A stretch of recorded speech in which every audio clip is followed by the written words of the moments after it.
Vous avez dit à la bonne que vous me connaissiez. Mais certainement, monsieur Biderman, certainement. Comment ça? Mais sous votre meilleur jour, monsieur Biderman, uniquement sous votre meilleur jour. Hier soir, au bistrot, oui, je sais, vous ne m'avez pas remarqué, j'étais dans un coin. Tout le bistrot était en joie à vous voir taper du poing comme ça sur la table. Qu'est-ce que je disais? Mais ce qu'il fallait dire, les pendre. On devrait tous les pendre. Plus vite ce sera fait, mieux ce sera. Les pendre, ces incendiaires. S'il vous plaît. Monsieur Biderman, ce sont des hommes comme vous qu'il nous faut. Oui, oui, sans doute, mais...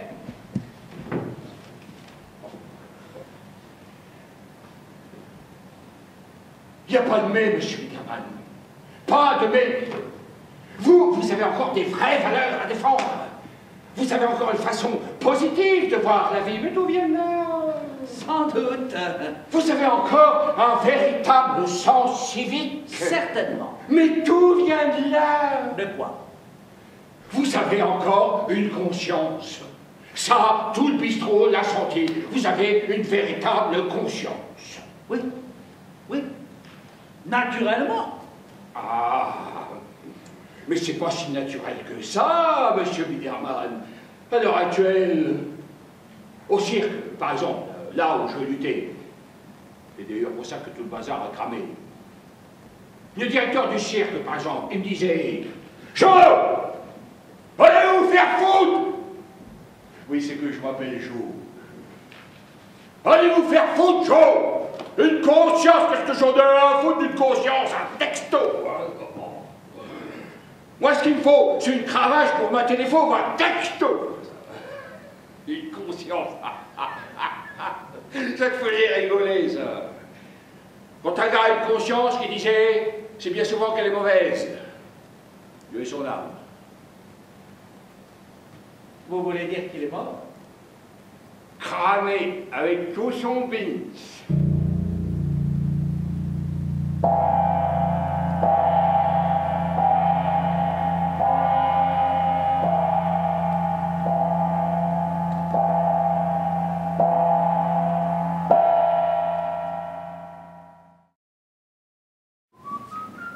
Grenier, Ferrassier chante. On frappe à la porte. Entrez. Entrez. Bonjour, monsieur Biderman. Vous parlez? Vous avez bien dormi? Ah, je vous remercie, mais non, très mal. Moi non plus. C'est qu'avec ce feu... Je ne vous dérange pas? Mais je vous en prie, monsieur Biderman, faites comme chez vous. Je ne voudrais pas m'imposer. Il est où, notre ami? Joe, il est au boulot, ce petit branleur. Il ne voulait pas y aller sans avoir pris un petit déjeuner. Je l'ai envoyé chercher de la laine de bois. De la laine de bois? La laine de bois, c'est avec ça que ça se propage le mieux. Au fait, monsieur Ferrassier, je voulais vous dire... Vous voulez de nouveau nous flanquer dehors? Au milieu de la nuit, je me suis dit... Je n'ai plus de somnifère. Mais au fait, en haut, vous n'avez même pas de toilette. Il y a la gouttière. Ah, c'est vous qui voyez, messieurs. C'est vous qui voyez. Simplement, ça m'a traversé l'esprit. Toute la nuit. Vous avez peut-être envie de vous laver ou de prendre une douche. Vous n'avez qu'à utiliser ma salle de bain. J'ai dit à Anna de vous mettre des serviettes de toilette. Pourquoi secouez-vous la tête? Où est-ce qu'il a bien pu la mettre? Quoi? Vous n'auriez pas vu une capsule de mise à feu par hasard?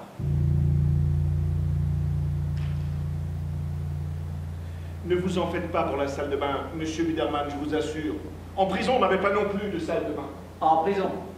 Il ne vous a pas dit le jour que je sortais de prison? Non. Pas un mot? Non. Il ne sait que parler de lui. Il y a des gens comme ça. C'est tout de même pas de notre faute s'il a eu une enfance difficile. Et vous, monsieur Biderman, vous avez eu une enfance difficile? Moi, non. J'aurais pu faire des études. Mon père voulait que je devienne juriste.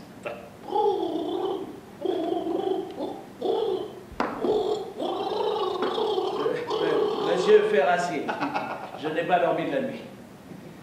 Dites-moi franchement, c'est vraiment de l'essence qu'il y a dans ces bidons? Vous ne nous faites pas confiance. Non, mais je pose la question, c'est tout. Pour qui nous prenez-vous, monsieur Biderman? Dites-moi franchement, pour qui nous prenez-vous? N'allez surtout pas croire, mon ami, que je n'ai pas le sens de l'humour. Mais vous avez une façon de manier la plaisanterie, je dois dire. C'est un apprentissage, vous savez. Comment cela? La plaisanterie, c'est la méthode de camouflage numéro 3. La méthode numéro 2, c'est la corde sensible. Le genre de choses que raconte notre jeu. L'orphelinat, l'enfance et les charbonniers dans la forêt, le cirque et ainsi de suite. Mais la tactique de camouflage, la meilleure et la plus sûre à mon avis, ça reste encore et toujours la vérité toute nue. C'est marrant. La vérité, personne n'y croit.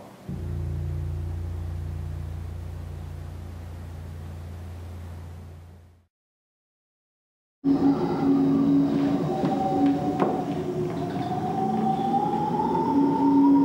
mari a commandé une noix. Voilà. Elle est là.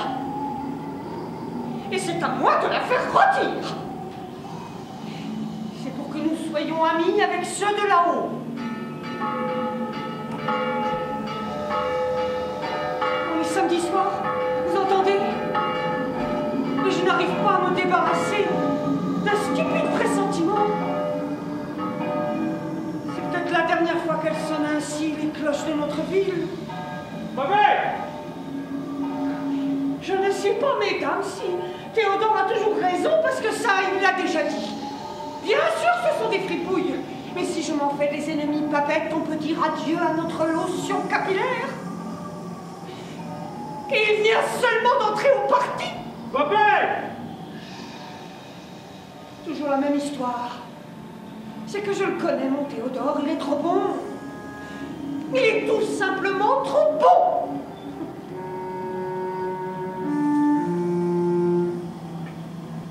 La larminée.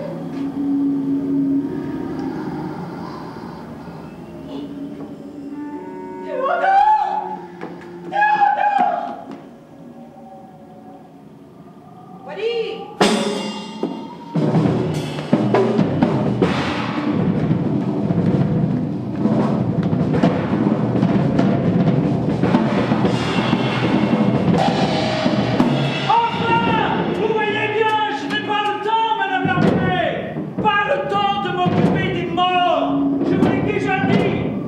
Adressez-vous à mon avocat!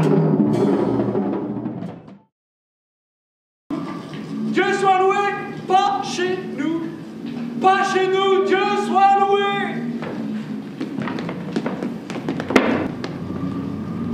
Qu'est-ce que tu leur as donné, Théodore? Je t'ai vu! Des allumettes! Et pourquoi pas? Des allumettes! Si c'était de véritables incendiaires, crois-tu vraiment qu'ils n'auraient pas d'allumettes? Enfin, ma petite Babette! Ma petite Babette!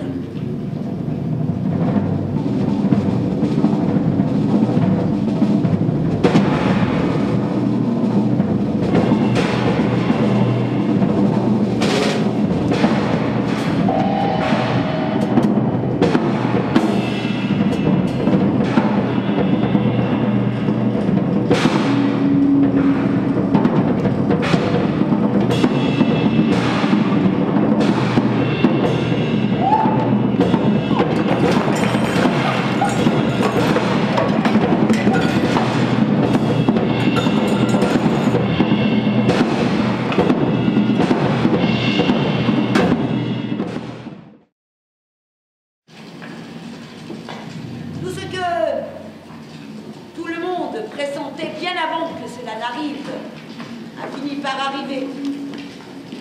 La bêtise, désormais inextinguible, celle qu'on appelle fatalité. Encore un gaz.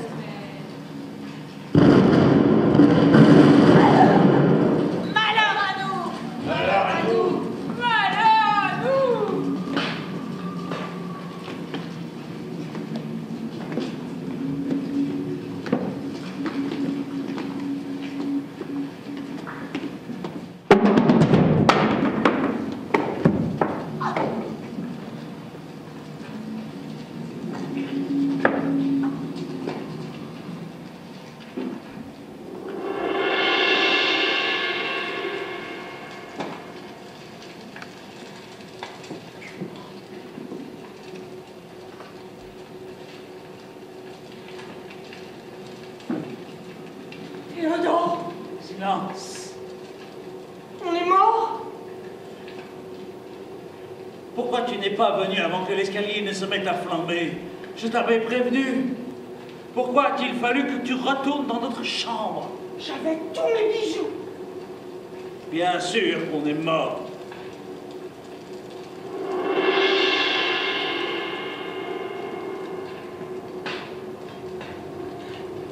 Théodore! Silence, j'ai dit. Mais où est-ce qu'on est? Au ciel, tiens. Très franchement, Théodore, je n'imaginais pas le ciel comme ça. Ce n'est surtout pas le moment de perdre la foi. Tu l'imaginais comme ça, toi, le ciel? Et pourquoi ne serions-nous pas au ciel? Tous les gens que nous connaissons sont au ciel. Même mon avocat. Une fois pour toutes, ça ne peut être que le ciel. Quoi d'autre? C'est forcément le ciel. On n'a rien fait, nous.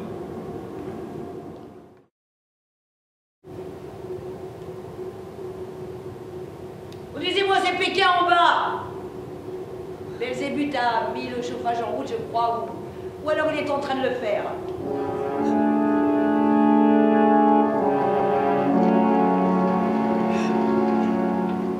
Théodore, nous sommes en enfer. Ne crie pas. Théodore! Il s'agit certainement d'une erreur.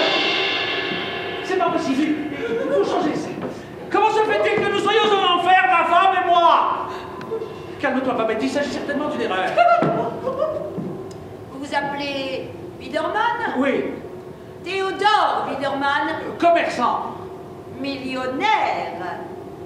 Comment savez-vous ça? Le diable vous connaît. Pourquoi dit-il que le diable te connaît? Aucune idée.